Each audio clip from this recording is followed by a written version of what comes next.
programa es público, ajeno a cualquier partido político y queda prohibido su uso para fines distintos a los establecidos. La educación por competencias es su enfoque pedagógico, el cual se centra no solamente en que los estudiantes aprendan lo teórico de una asignatura, sino también que desarrollen valores, competencias y prácticas que sean aplicables para su vida diaria. Este modelo busca que los alumnos tengan opciones para aplicar lo aprendido a través de sus contextos. Eso favorece de manera importante el desarrollo cognitivo de los alumnos. La educación basada en competencias siglas es un modelo de aprendizaje que prioriza los conocimientos útiles que van a aprender los alumnos. La educación por competencias surge en los años 60 en Estados Unidos y surgió como alternativa, ya que se dieron cuenta que los conocimientos que se les estaban dando un futuro, es decir, conocimientos que nunca iban a aplicar. Muy bien, buenos días, mi nombre es Patricia, tengo más de 20 años de servicio. He laborado en educación secundaria, también he atendido a grupo multigrado de manera independiente y aquí en la Escuela Normal de Capoluoc tengo casi 10 años en la escuela. La asignatura que ahorita imparto es la de práctica profesional y vida escolar en 7º semestre. Ok. ¿Cómo es que se terminó involucrando en el modelo de educación por competencias? Más que involucrarse, es una transición que por parte del gobierno se hace cuando se cambian o se actualizan los programas de estudio. Entonces, con el plan 2018 es cuando nos empezamos, obviamente ya esa involucración viene cuando empiezas a leer, cuando empiezas a documentarte, tienes que conocer el porqué y para qué de las competencias, no solo en normales, sino también en educación básica. Se trabajó con el plan 2017, lo referente a las competencias. Okay. El trabajo por proyectos, que difícilmente lo utilizo por el tiempo que tenemos. También el trabajo colaborativo es otra de las estrategias, aunque actualmente se trabajan como modalidades, tienen el nombre de modalidades, pero también las podemos encontrar como estrategias. La computadora, el cañón, y lo innovador, pues nada más es utilizar algunas aplicaciones como Canva para diseñar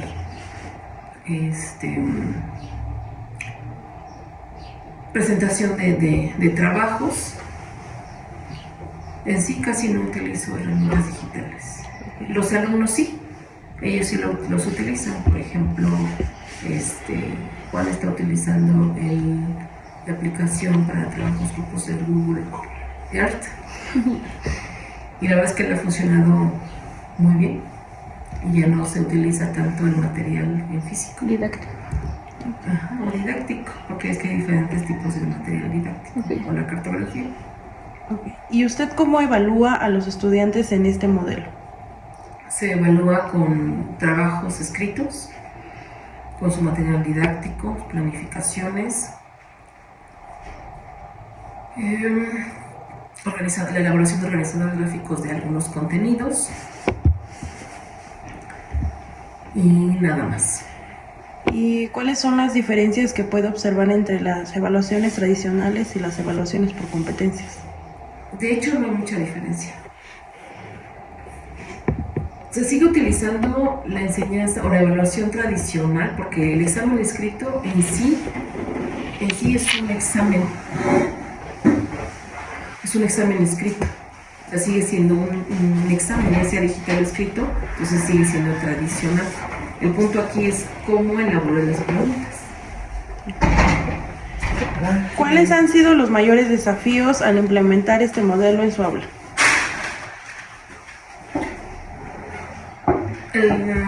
Pues el desconocimiento que se tiene al inicio de lo que son el trabajo por competencias.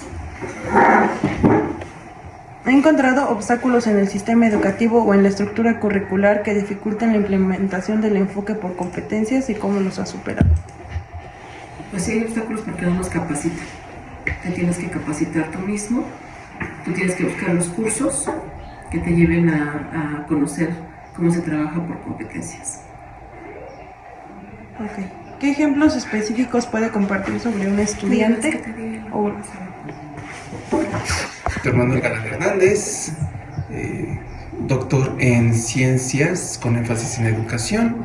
Imparto los cursos de metodología de investigación y de experiencia tengo 26, 27 años. Ok, ¿y qué le motivó a involucrarse en el modelo de educación por competencias? De manera personal, nada. Creo que no se trata de motivación, simplemente es cómo te integraste a este modelo.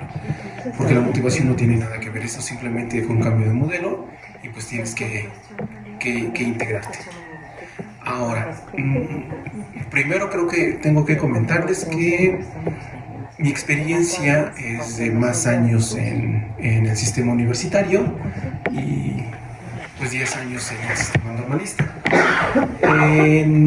En cuanto a las competencias, a mí me tocó hacia el 2003.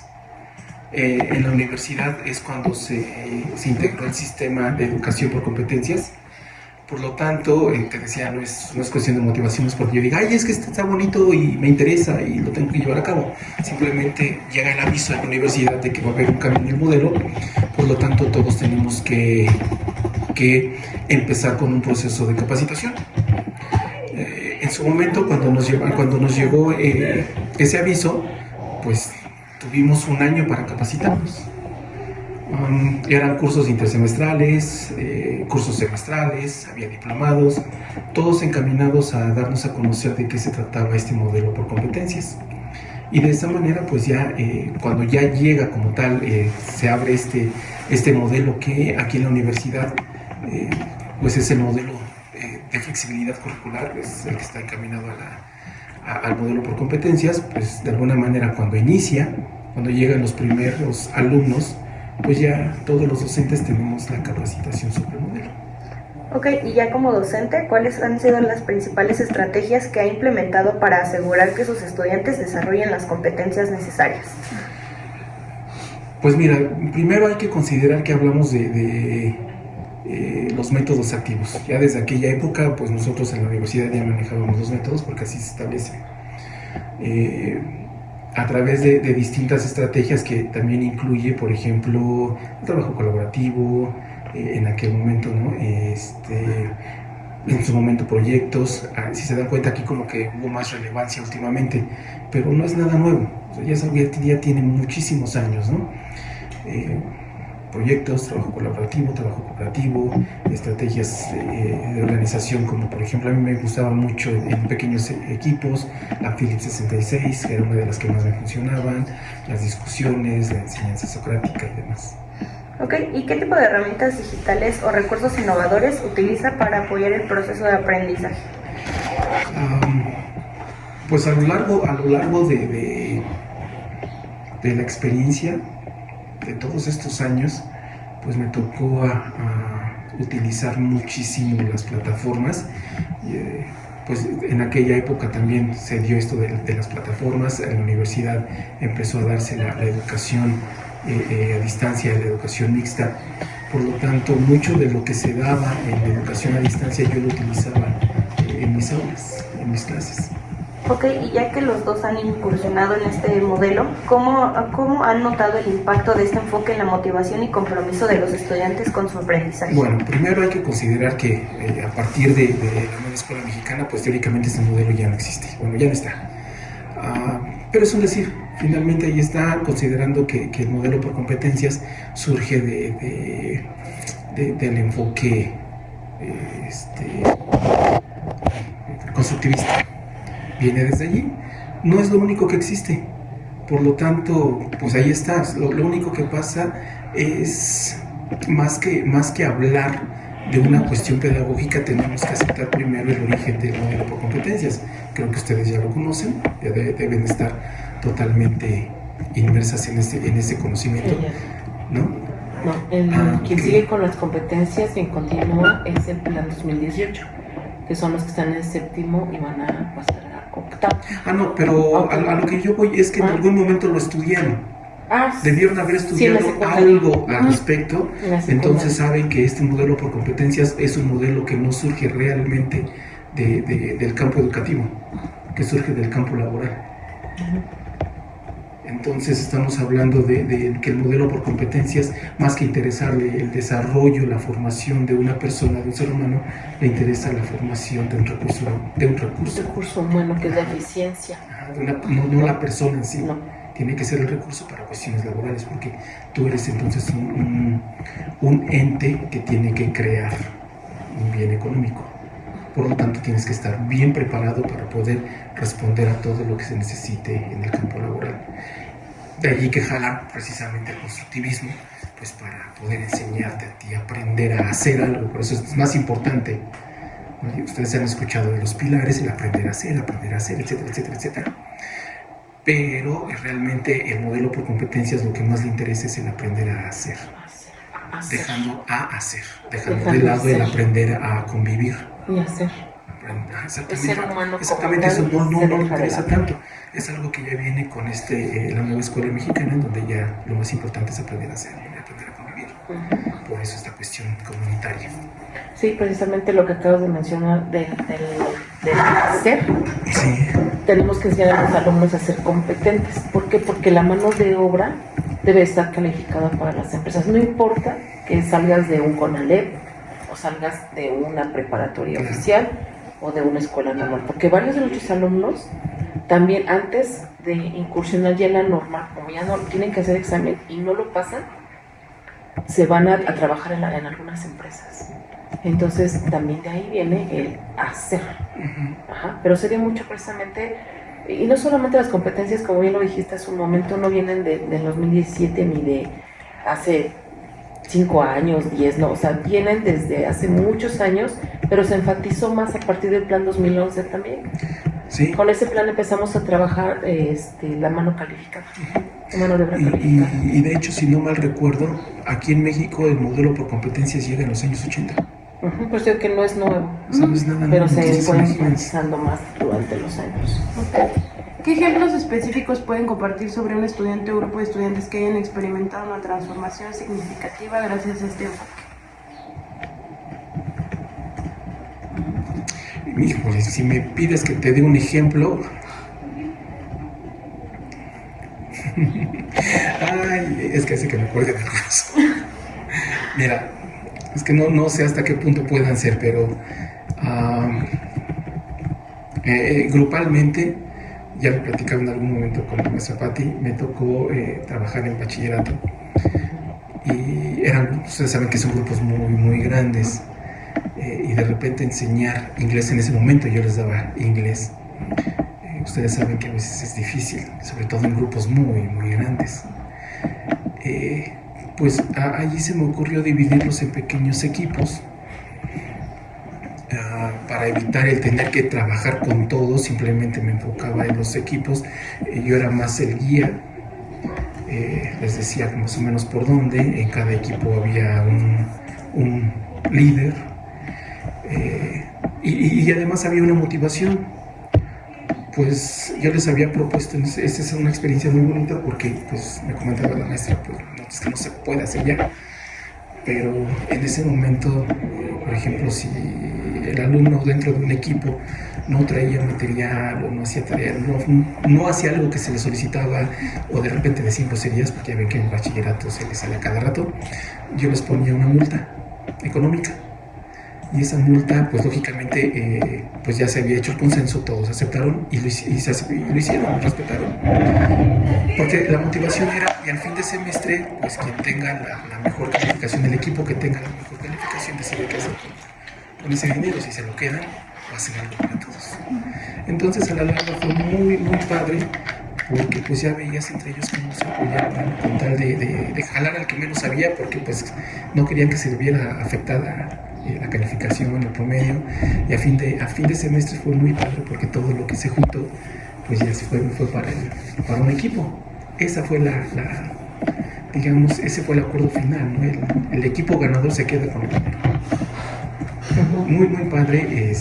En facultad también me tocó varias cosas. En facultad yo daba las clases relacionadas con historia y cultura, o lenguaje y comunicación, y era muy padre, sobre todo en la cuestión de historia, porque pues el clásico te gusta la historia y la gran mayoría pues no. Pero con la manera del trabajo, otra vez trabajo colaborativo, trabajo independiente, yo les daba, por ejemplo, todo el material, utilizando las tecnologías, yo les daba todo el material, pero también les decía, no es necesario que usen esto, o sea, pueden buscar donde quieran, de donde salga, incluso pregúntenle a los abuelitos, a ver qué se acuerdan de lo que les enseñaron, o de lo que ellos vivieron, o de lo que les contaron, ¿no? Y pues fue muy padre, porque de hecho sobre eso escribí todavía, escribí por ahí, hay algo, en donde ya me contaban, es que es muy padre porque ya me gusta la historia, porque aprendí esto, ya mis ratos entre clase y clase son para platicar de lo que vimos, o de lo que ahora posiblemente podríamos ver, no se me olvida, nunca se me olvida lo que decía un alumno, que era, yo y con mi familia ya cada vez que podemos platicamos algo de historia. Sí, oye, pues entonces está sirviendo, ¿no? Apenas no hace mucho una alumna me escribía, ¿no? Me escribió para saludarme y me decía, cada vez que platicamos sobre una cuestión de la actualidad, de las noticias o de historia, siempre viene a mi mente lo que usted nos contaba. Bueno, pues eso creo que sí permite realmente un aprendizaje significativo, ¿no? Que era lo que también, pues dentro, insisto, de las competencias, hacer parte de, pues busca, ¿no? Okay. ¿Cómo ve el futuro de la educación en su campo?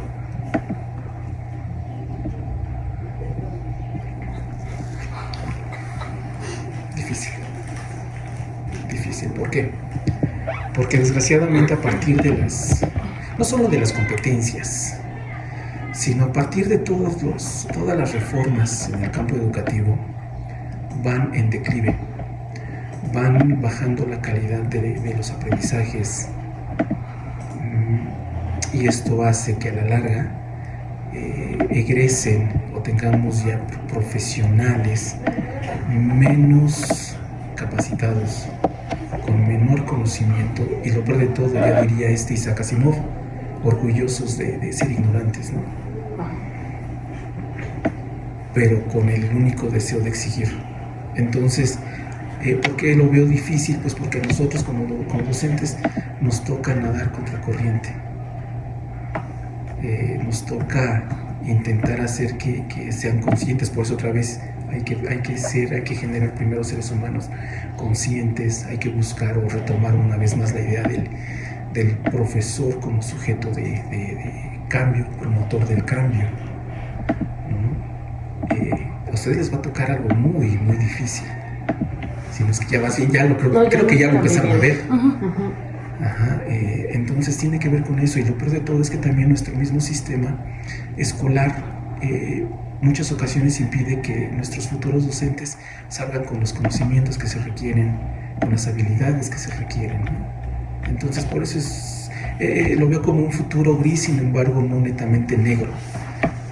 Hay posibilidad de ese cambio, pero pues no sé, a lo mejor ya les va a tocar a ustedes generar ese cambio. Nosotros ponemos ahorita la semillita, pero eso Tuve algunas experiencias, pero dentro de la que más me ha dejado un buen sabor de boca es que mis alumnos casi nunca leían, y lo sabemos que casi no les gusta leer.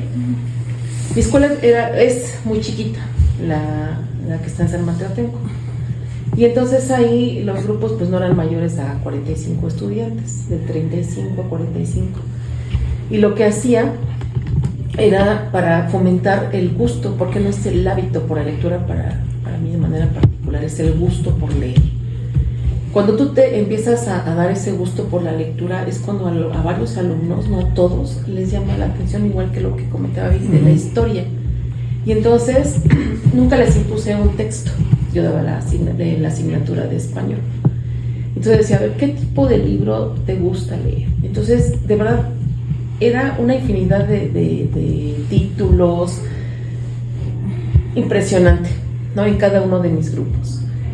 Pero no los tenía en el salón leyendo, sino que les decía, en este espacio puedes sentarte. Teníamos una jardinera que ahora ya quitaron con el temblor, se cayó mi escuela, ya la están renovando. Y entonces decía, tienes este espacio en las jardineras, en el asta bandera, solo ahí tenían el espacio para leer. Puedes caminar de ahí a acá, pero leyendo. Es muy cansado, muy desgastante, por supuesto, pero también eso, como docente, nos hace ver que los alumnos trabajan, nos hace conocer cuál es el gusto por la lectura, por el conocimiento, despiertas más ese interés. Por eso decía, les toca la verdad una tarea ya un poquito más difícil, porque no solo lidian con los alumnos, sino también con los padres de familia que no permiten a los hijos que les digas ni les pidas, pues prácticamente ya nada. Y bueno, regresando a eso, ya estaban mis alumnos leyendo y me acercaba, como leíamos solo los viernes, me acercaba con cada uno de ellos sin que me faltara nadie, porque se hace una habilidad impresionante para saber qué es lo que está haciendo cada uno de los alumnos. Y me acercaba, ¿qué estás leyendo? Y le pedía su libro. A ver, cuéntame. Y me regresabas aquí, cuéntame qué leíste la semana pasada. Y yo seguía la lectura y de verdad que me platicaban, pero con tanto entusiasmo, lo que leyeron. Y luego, ya pasando, eso lo hacía con todos mis alumnos, y ya pasando, los juntaba para que se platicaran por pares, ¿no? Y entonces, ya después, no los ponía a escribir porque es algo que todavía no hacíamos hasta que les gustara la lectura, y posteriormente ya nos íbamos al salón y con esas mismas lecturas trabajábamos, por ejemplo, que las oraciones simples, las compuestas, bueno, de ahí jalábamos algunos temas. Pero, aquí el pero, un pero bonito, pero muy cansado, es que yo tenía que leer todo lo que ellos leían. Entonces, y después ya, maestra, ¿ya leyó este? ¿Ya leyó este? No, pero préstamelo. Y leía un poco, no todo, porque la verdad es que no me daba la vida para eso. Y es algo de lo que me quedó muy, muy presente. Y otra cosa también de esa generación es que una de mis alumnas que se fue a prepa, un día pasó a verme a la casa y me comentó, dice, ¿qué cree? Y se me sentí así como que muy orgullosa. Dice, es que lo que aprendiste en secundaria lo estás trayendo acá a prepa. Y eso, como dicen, es la verdad, eso es gratificante, el hecho de que alguien te diga, gracias por lo que me enseñó, ¿no? No necesitamos otro reconocimiento más que ese. Y bueno, pues ya lo que decías, ya mencioné algo, la tarea la verdad la tienen muy difícil, pero también ahorita se está trabajando con el reconocimiento, y esto lo comentábamos ayer. En los consejos técnicos se está trabajando con el reconocimiento como docente, pero ¿para qué esperar hasta allá? ¿Por qué no empezamos aquí? Para que te reconozcas como persona, como ser humano y como docente. Porque a veces un papá llega y nos tiene gritando así como que no. Nosotros valemos como docentes, pero tenemos que prepararnos para eso, en todos los campos. Claro, y de hecho, mira, ahorita me hiciste que recordar algo. Me tocó trabajar en el plan 18 de inglés, en la licenciatura, ¿no? Enseñanza y aprendizaje de inglés. Y allí me tocó dar la materia de literatura. También era muy padre, pues otra vez no leen. Cuando les preguntas, dime tu libro favorito, se van uno que leyeron hace quién sabe cuánto, o al último que está leyendo. Autores favoritos, pues quién sabe, ¿no? Pues solo sé que me gusta y no sé quién lo escribió. Pero a veces es algo muy nuevo y bueno, quizá por la formación que tengo, pero yo siempre tengo muy clara la idea de literatura y para literatura. Entonces yo me daba cuenta que mucho de lo que leían era para literatura. Decía, bueno, no, es que tienen que aprender a leer, a pesar de que para muchos es muy malo que tú les enseñes literatura clásica o literatura ya de hace quién sabe cuántos años. Es muy padre, es gratificante cuando los pones a leer. Yo los ponía a leer en casa. Yo sí les decía, tienen que leer en casa porque aquí vamos a hacer todo. Yo sí, o sea, a mí no me importa, lean hasta en el baño, pero lean. Porque, por ejemplo, yo para darme cuenta si había leído o no, además de ponerlos a platicar, por eso hiciste que me acordara, a ver, ponte a platicar, ¿no? Y si tú fueras, ¿quién? ¿Qué le dirías? ¿Cómo habría? Yo hacía la pregunta, ¿no? ¿Tú qué habrías hecho si tú eres tal personaje y en este momento? ¿Qué habrías hecho? Ya verían las respuestas, ¿no? Y me gustaba mucho esta cuestión de ponerlos a ellos a que se imaginaran que ellos eran un personaje específico, o siendo lectores que reconocieran al autor o al personaje. Y por ejemplo, me acuerdo mucho que les pedía que le escribieran cartas a Frankenstein, al doctor, ¿no? Al monstruo. Entonces, a ver, escríbele una carta al doctor Frankenstein. ¿Qué le dirías? Expone todas tus ideas. ¿Estás de acuerdo con él o no? Ajá, por ejemplo, los ponía a leer literatura de hace 1000 años. A ver, tú eres, por ejemplo, Beowulf. Ya eres anciano.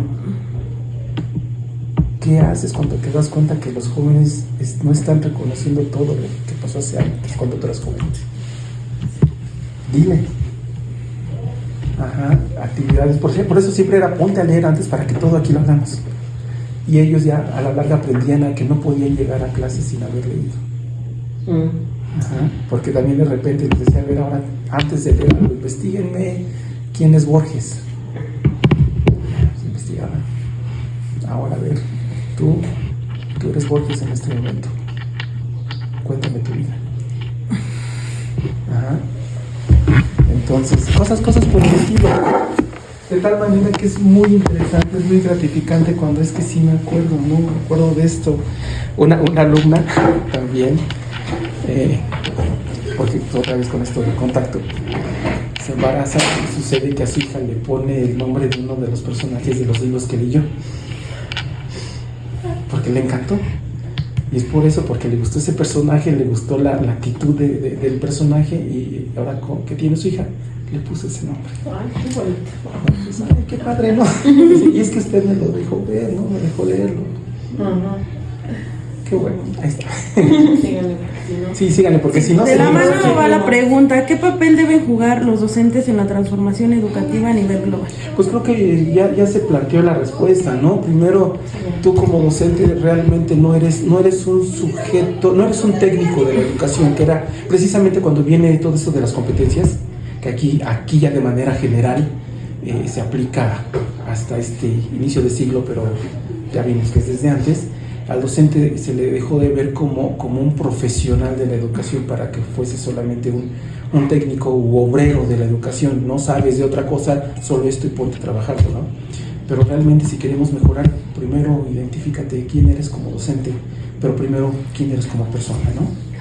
Y a partir de eso tienes que establecer muy bien todos tus criterios, todos tus valores, todo tu conocimiento, reconocerte absolutamente, reconocer tu valor y partir de... Y prepararse. Sí, prepararse Siempre. siempre. En lo que imparten, porque también está dejando mucho que decir esa falta de preparación por parte de ustedes. Que realmente aquí se les dan muchísimos los elementos, no todos, porque nunca vamos a terminar. Pero yo no solamente diría en tu área, algo que tenemos los docentes, y pues al menos yo lo he visto, siempre ustedes creo que ya más o menos lo han de pensar por lo que les acabo de contar, necesitas una amplia cultura general. Entonces, sí, prepárate tu área de conocimiento, prepárate en el aspecto pedagógico, didáctico, pero también busca acrecentar tu cultura, porque siempre va a haber alguien, y a mí me tocó, de hecho también me tocó con ustedes. Sí, eso sí emociona. Sí, pero me tocó algo que me pasaba siempre en otras clases. El hecho de que se van a encontrar alumnos que los quieren cuestionar, a ver si sí sabes. Por eso les digo, me tocó con ustedes. Alguien me cuestionó en su momento. Alguien me cuestionó, y cuando le respondí, me acuerdo de la respuesta que tuvo esta persona, ¿no? Así como, creo que sí sabe, ¿no? Entonces imagínate qué va a pasar, porque también como observador de otros docentes me ha tocado ver cuando los cuestionan de cosas totalmente diferentes, pero que se relacionan de cierta manera, y al no contestar en ese momento tú ya perdiste el problema. Y lo hacen, desafortunadamente lo hacen algunos estudiantes solo para ver si sabes. Por eso decía, prepárense en lo que yo creo que primero, diferimos un poco, pero primero tienen que prepararse en lo que van a enseñar. Sí, claro. Porque en todo lo demás sí, o a la par, ¿no? Pero también, como dices, hay alumnos que nos cuestionan. Ahí en la escuela donde les comento, teníamos, o no sé si siga, mucha comunidad flotante que venía de otros estados de la República. Y así mismo me tocó una alumna de Hidalgo que era líder, llegó y de inmediato se hizo líder para mal y cuestionaba a todos los maestros. Y cuando le tocó cuestionarme a mí con otros compañeros, soy exactamente lo mismo. Le contesté y ya. Hasta llegó. Hasta ahí llegan. Ya no te dicen nada. Ya no te dicen nada. Entonces sí es importante, no para enfrentar solo estos retos, sino todos los demás, porque cuando vamos a observar, nos estamos dando cuenta, no son la generación que ya salió, unas 2 adelante, están careciendo de conocimientos básicos de la enseñanza de la geografía. Entonces sí es importante que se preparen en ese aspecto. Y irse haciendo. Seguir preparándose. Haciéndose de cultura general, como dice Erika. Ok, bueno, ya que tocamos las vivencias, estrategias y resultados de los docentes, ¿hay algo más que les gustaría agregar acerca de la experiencia o simplemente del modelo de educación por competencias?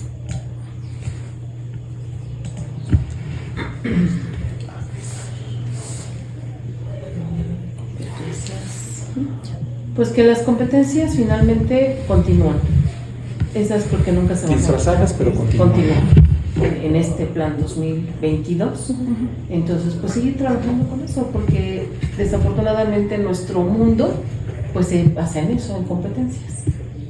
Entonces hay que ser más competentes en varios aspectos, pero también ya están enfocándose, retomando nuevamente, y creo que va a ser algo ya que se tiene que retomar, se tiene que trabajar, es el aspecto humano. Sí, competente, pero también una persona humanista, una persona sensible, ¿no? En todos los aspectos de la vida.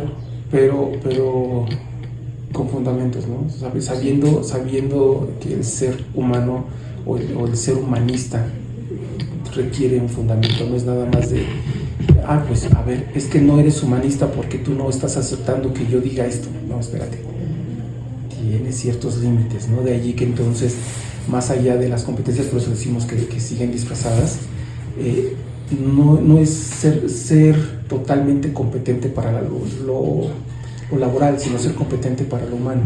De allí que ya más que competencias son capacidades, ¿no? Las capacidades del ser humano. Entonces eso es lo primordial, ¿no?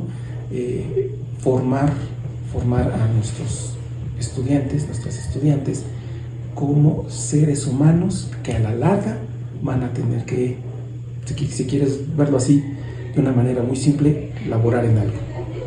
Y por lo tanto lo tienen que hacer bien. Pero primero, seres humanos. ¿Ok? Ya después, lo que venga. Enseñarles esa parte muy importante de, sí, quieres respeto, todos merecemos respeto, pero tú respetas y yo no. No, tiene que ser recíproco el respeto, recíproco todo. Porque no nada más porque tú quieres ser de otra tendencia o como se le llame, yo debo de respetarte y tú no respetes mis ideas, mi ideología, ¿no? Porque mucha gente pide tolerancia, sobre todo en las escuelas, piden tolerancia, respeto, y quienes a veces lo piden es quienes menos respetan. Y lo hemos